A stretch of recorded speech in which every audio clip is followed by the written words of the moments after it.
This is ATN Global News. First, the headlines. Ogoni consultations report submission sparks widespread public debate.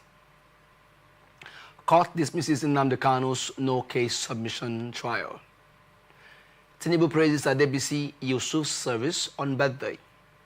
FAN launches contactless payment systems at airport. And Netanyahu in UN address denies Gaza's genocide starvation. Sergio Busquets set to retire from football, and Spotify names Ira Star biggest female Afrobeat artist.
Meaningful change.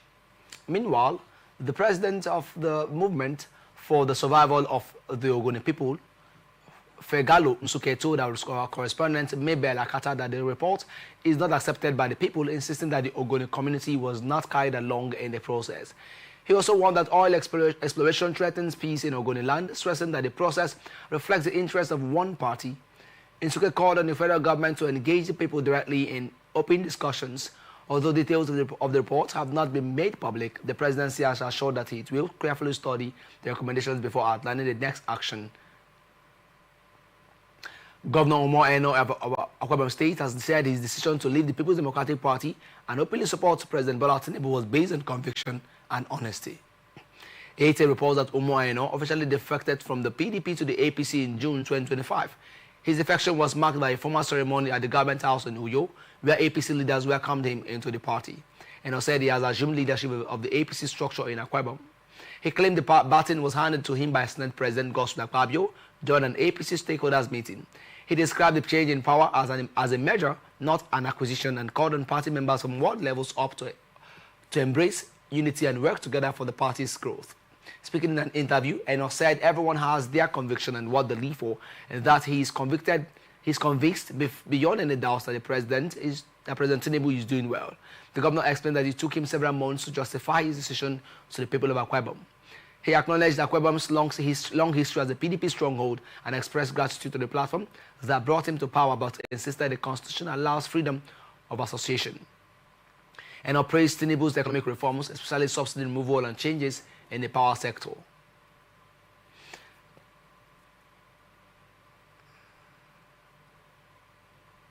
Governor Umar Eno of Akwa Ibom State has clarified that his happy hour remark was misunderstood, stressing that it was never about the government sponsoring drinking sessions for civil servants. Speaking in a television program on Friday, Eno explained what he meant by the phrase. The governor noted that celebration could take different forms and was not tied to alcohol. He dismissed claims that the state was funding such activities.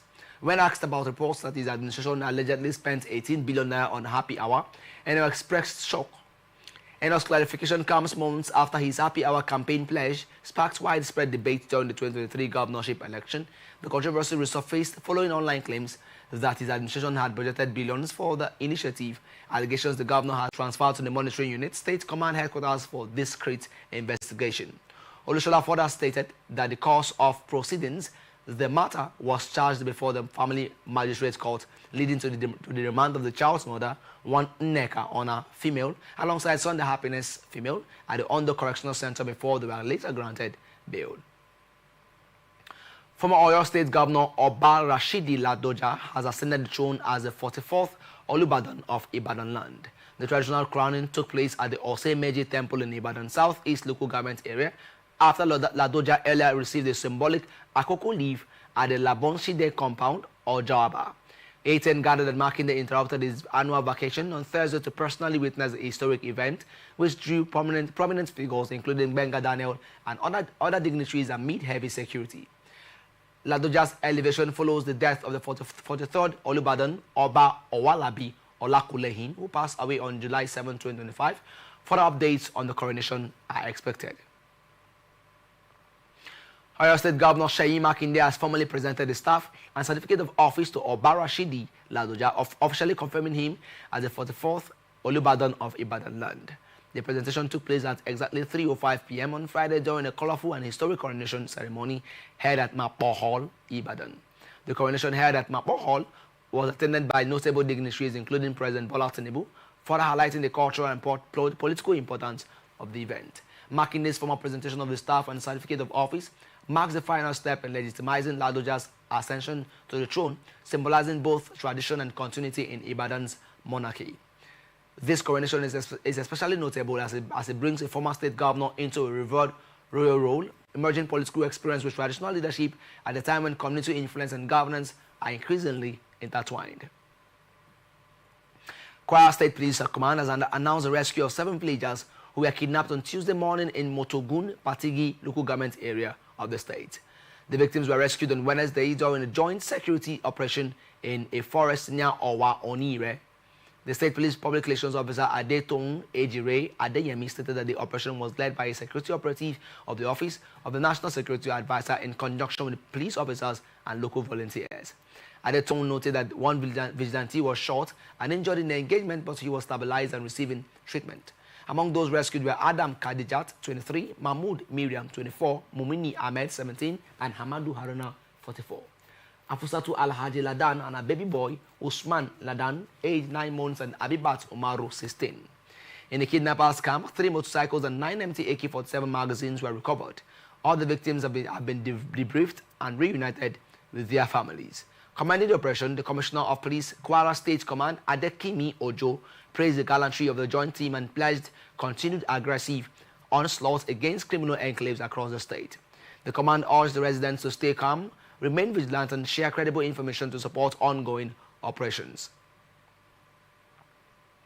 Kano State government has referred petitions and counter-petitions against Sheikh Lawan Triumph to the State Shura Council for review and advice. The petitions filed by several Islamic groups including Safiyatul Islam of Nigeria, Tijaniya Youth Enlightenment Forum, Interfaith Parties for Peace and Development, Kadiriya Jumat Mosque Imams, Committee of Sunnah Preachers, and Mount Mutaga Abab al-Sufia accused the cleric of making blasphemous remarks against Prophet Muhammad during a recent preaching session in Kano.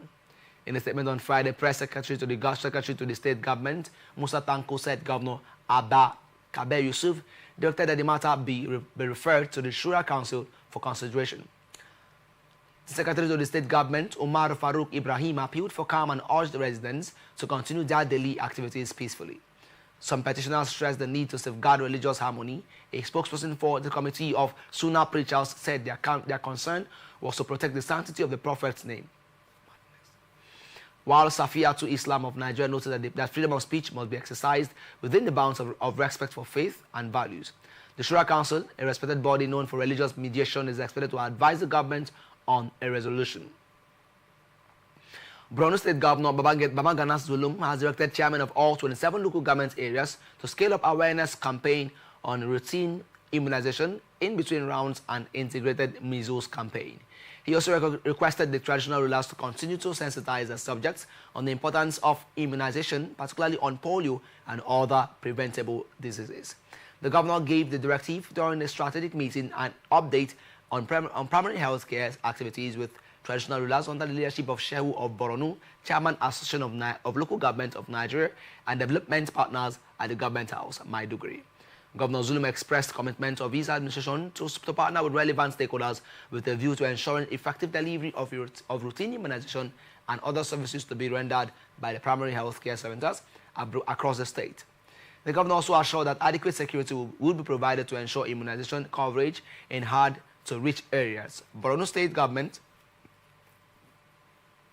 will provide adequate security in order for those in difficult-to-reach areas to have access to the immunization. On the provision of minimum standard package for effective healthcare delivery system, Governor Babangana Zulum remarks that the state has recorded a milestone with the sponsorship of 1,400 indigent students to study nursing and midwifery, announcing that 500 would graduate by... Here, without road, it makes no sense. If you want to build schools here without road, it makes no sense. So the first thing you must provide as to attract even investors is the road net work, and which is what we are doing. And before you know it, all here will have been open. Of course, which they have kept before. I hope so. And let me commend the ES and his team for what they are doing to make sure that these several of the road network contracts are going on are being completed and with the quality required. All we ask for is for the residents here and the communities to keep to support the companies so that they'll be able to achieve on time. While the Executive Secretary of FCDA, Engineer Richard Dauda, stated the full scope of the project. In line with the Abuja Master Plan, has processed the provision of access routes to the Renewed Hope City in Karsana District. The access road network to the Renewed Hope and other estates within Karsana West District starts from the Outer Northern Expressway, that's the Murtala Mohammed Expressway, where we are to my right, and it continues along an arterial road M40 within the Karsana North District, and it connects arterial road N11 as well as a special important local street. All are part of the integrated transportation network that traverses the city. The development of these roads have taken portions of those roads. You will recall arterial road N11, for example, is the Amadu Bello way that starts from phase 1. So it continues up to this district. The roads will not only give access to the Renewed Hope Estates and City, it will also open up the Karsana districts of phase 3 north of the Federal Capital City.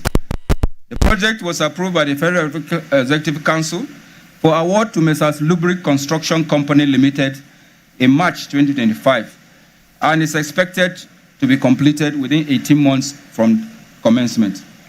Your Excellency, the scope of works for this project consists of about 10.5 kilometers of roads, which involve earthworks, site clearance, culverts, box and pipe culverts, as well as line drains and street lighting, solar street lighting.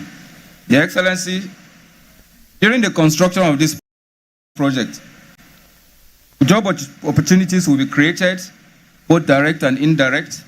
And when completed, the project will open up Karsana districts for development and provide access to various estate developments that are ongoing, including the federal government's Renewed Hope cities and estates. Bauchi State Government has commenced the local production of exercise books and chalks for onward distribution to schools across the state as part of efforts to boost academic excellence. The Commissioner for Education, Dr. Mohammed Remin Zayam, disclosed this on Friday during an inspection visit to the production site at the Education Resource Center in Bauchi. Remin Zayam said the initiative undertaken with the support of Governor Bala Mohammed was aimed at reducing dependence on external contractors and ensuring the supply of quality learning materials. The Commissioner further revealed that the state was not only producing exercise books and chalks but also rebranding existing textbooks to make them look new. Remin Zayam described the ERC project as proof that education was working in the state, stressing that the center was established to provide schools with locally produced materials such as textbooks, exercise books, and chalks. Also speaking, the director of the Education Resource Center, Kabiru Ahmed, commended the workers for their commitment and speed in producing exercise books, chalks, and rebranded textbooks. He said that dedication had significantly boosted output, adding that the project had begun to yield the desired results for the education sector in Bauchi. Jigawa State Governor Omar Namadi has assured members of the National Youth Service Corps deployed to the state of their security and welfare throughout their service here. The governor, represented by his deputy, Aminu Gumel, gave the assurance on Friday after the swearing-in of the 2025 Batch B Stream 2 Corps members at the NYC orientation camp in Fani Sao Duse. He urged the Corps members to see their service here as an opportunity to contribute to national development, stressing that their efforts will benefit local communities while also building their character and experience. He alerted Jigawa State's readiness to support the NYSC scheme in all aspects, saying his administration values the contributions of Corps members and will continue to ensure their welfare is prioritized. Gumel thanked all those involved in organizing a smooth ceremony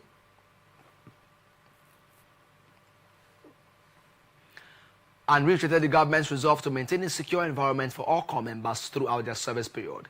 He then called on the call to embrace the spirit of service with integrity and dedication, promising that Jigawa will remain a safe place for their national duty. You are watching the Global News on Atlantic Television Network. We'll be back after this break. Do stay tuned.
Welcome back. This is the Global News on Atlantic Television Network, and now to the rest of our stories.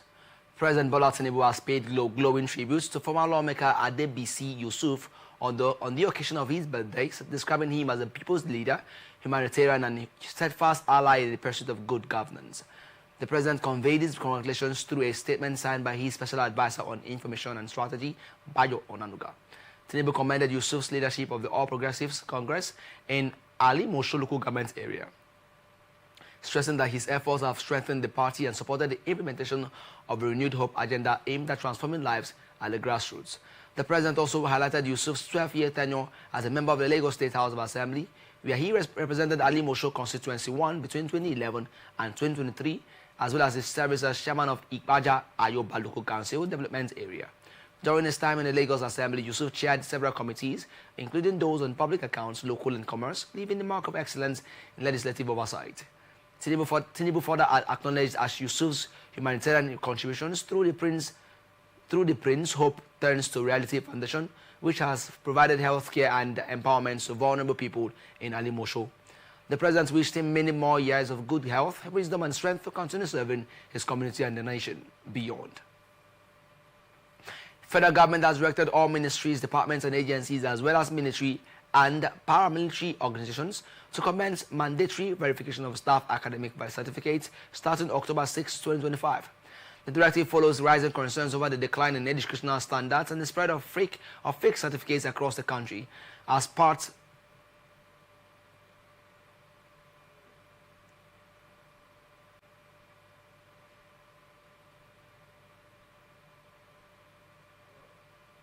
National Drug Law Enforcement Agency has lauded the donation of a newly built canine facility by the German government, stating that it will strengthen Nigeria's fight against illicit drugs. The agency's chairman and chief executive officer, Brigadier General Mohammed Buba Marwa, retired, stated this on Friday at the Commission of the Modern Canine Complex in Lagos. According to a statement issued in Abuja by NDLEA's Director of Media and Advocacy, Femi Babafemi, the German government's intervention demonstrates the importance it attaches to supporting Nigeria's anti-drug campaign. Marwa assured stakeholders that the provision of the facility would significantly boost the agency's capacity to fulfill its core mandate. He commended the German government for its support over the years, noting that the canine unit had played a critical role in several successful operations, including the seizure of 74.1 and 19 kilograms of Captagon at Apapa Court in 2021. While acknowledging the progress made, Marwa stressed that more work is required to sustain the current level of operational excellence. Marwa alerted that NDLEA's sniffer dogs have been instrumental in the seizure of more than 17.9 metric tons of illicit substances since their deployment, but that poor infrastructure had previously limited the unit's capacity. Federal High Court Abuja has ordered the president of the Nigerian Medical Association to set up a team of between 8 and 10 members to determine the fitness of the self-acclaimed leader of the indigenous people of Biafra, Nnamdi Kanu, to stand trial. Justice James Omotosho asked the NMA to ascertain whether the health challenges claimed by Kanu could prevent him from further standing trial. Justice Omotosho issued the order while ruling on an application by Kanu seeking to be transferred to a private ward at the National Hospital for urgent medical attention for an alleged life-threatening illness. The judge who reviewed arguments by Kanu's lawyer, Onyechi Ikpeazu-san, and that of the prosecution, Adegboyega Awomolo-san, ordered the team to be consulted by the NMA's president should assess the health facilities of the Department of State Services to determine if they were adequate to effectively take care of the defendant's ailment. According to the judge, the team is also determined whether or not it was necessary to transfer Kanu to the National Hospital as he requested, and whether his medical status was such that could make him unfit to continue to stand trial. Omotosho also ordered that the chief medical director of the National Hospital or his representative should be a member of the team. He ordered that the report of the team's findings should be signed by both its chairman and secretary and should be filed in the court's registry within 8 days from today, September 26, 2025. Federal High Court sitting in Abuja on Friday declined to stop the ongoing trial of the detained leader of the indigenous people of Biafra, Mazi Nnamdi Kanu. The court, in a ruling that was delivered by Justice James Omotosho, dismissed as lacking in merit a motion Kanu filed to quash the 7-count terrorism and treasonable felony charge the federal government preferred against him. It ordered the defendant to open his defense to the allegations against him. The court held that a prima facie case has been established against the defendant to warrant explanations from him. It therefore fixed October 8 for Kanu to open his defense. It will be recalled that the embattled IPOB leader had, in the application he filed through his team of lawyers led by former Attorney General of the Federation and the Ministry of Justice Chief Kanu Agabi-san, prayed the court to discharge and acquit him of the charge, insisting that he has no case to answer. He maintained that federal government failed to adduce any credible evidence to nail him to the charge. Therefore, he urged the court to uphold a no-case submission he filed to terminate further proceedings in the matter. The prosecution counsel Chief Adegboyega Awomolo-san said the court should direct the defendant to explain why he engaged in terrorism-related activities that promoted violence and destruction, including the killing of not less than 170 security operatives. Though Justice Omotosho initially adjourned the case to October 10, however, following an affidavit of urgency that was filed on behalf of the defendant, whose health was said to have deteriorated in detention, the court brought the case forward for the ruling. Leadership of the opposition coalition has demanded that its members resign from their current political parties and join the African Democratic Congress fully.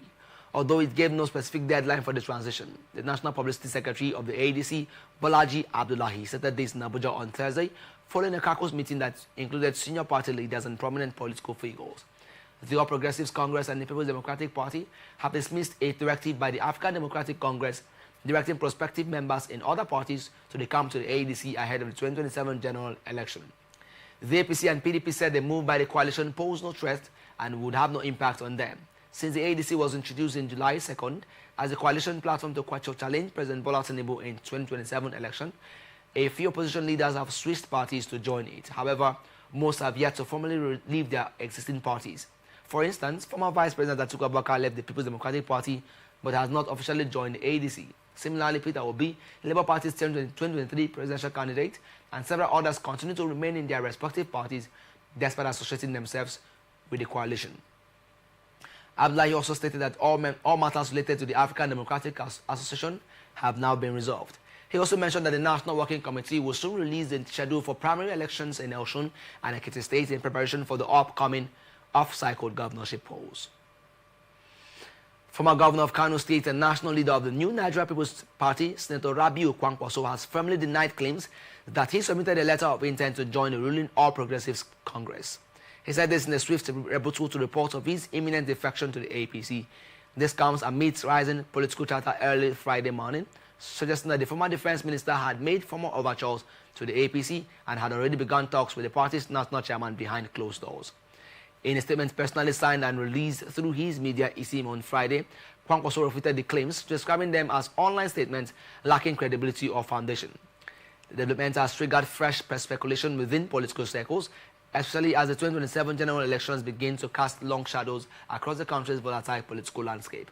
Earlier Friday, reports emerged from political sources within the APC that Senator Kwankwaso had allegedly sent a discreet letter to the party's national secretariat indicating interest in joining the fold. The reports also hinted at ongoing discussions between Kwankwaso and the APC national chairman, sparking a flurry of reactions across social media platforms and party caucuses. With 2027 drawing closer and the APC reportedly eyeing a broader northern consolidation, insiders believe both sides may be keeping lines of communication open, even if no formal letter has yet changed hands. For now, Kwankwaso maintains that no move has been made, but in Nigerian politics, silence and denial are often the calm before a calculated storm. And now to some business news. Federal Airports Authority of Nigeria has launched Operation Go Cashless, a contactless and cashless payment system. In a statement on Thursday, FAN stated that the initiative was launched in collaboration with Paystack. ATN reports that the payment system is expected to be deployed from September 29 at the Murtala Mohammed International Airport, Lagos, and the Nnamdi Azikiwe International Airport, Abuja. According to FAN, the move is in response to increasing demand for secure, modern, and transparent payment systems and part of efforts to keep Nigeria's airports in step with global digital standards. The agency said by reducing reliance on cash, the move aims to enhance efficiency, improve revenue assurance, and deliver a better customer experience at airports. The FAN reaffirmed its commitment to continuous improvement, adding that the cashless policy will be rolled out in phases across other airports nationwide.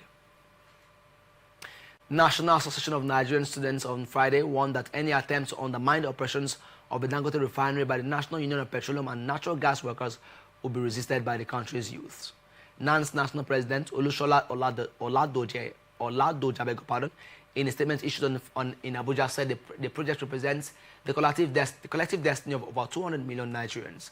According to him, the completion and operation of the refinery with a refining capacity of 650,000 barrels per day marks a turning point for Nigeria's economic survival. Oladoja urged stakeholders, particularly the Depot and Petroleum Products Marketers Association of Nigeria and the National Union of Petroleum and Natural Gas Workers, to place national interest above personal gain.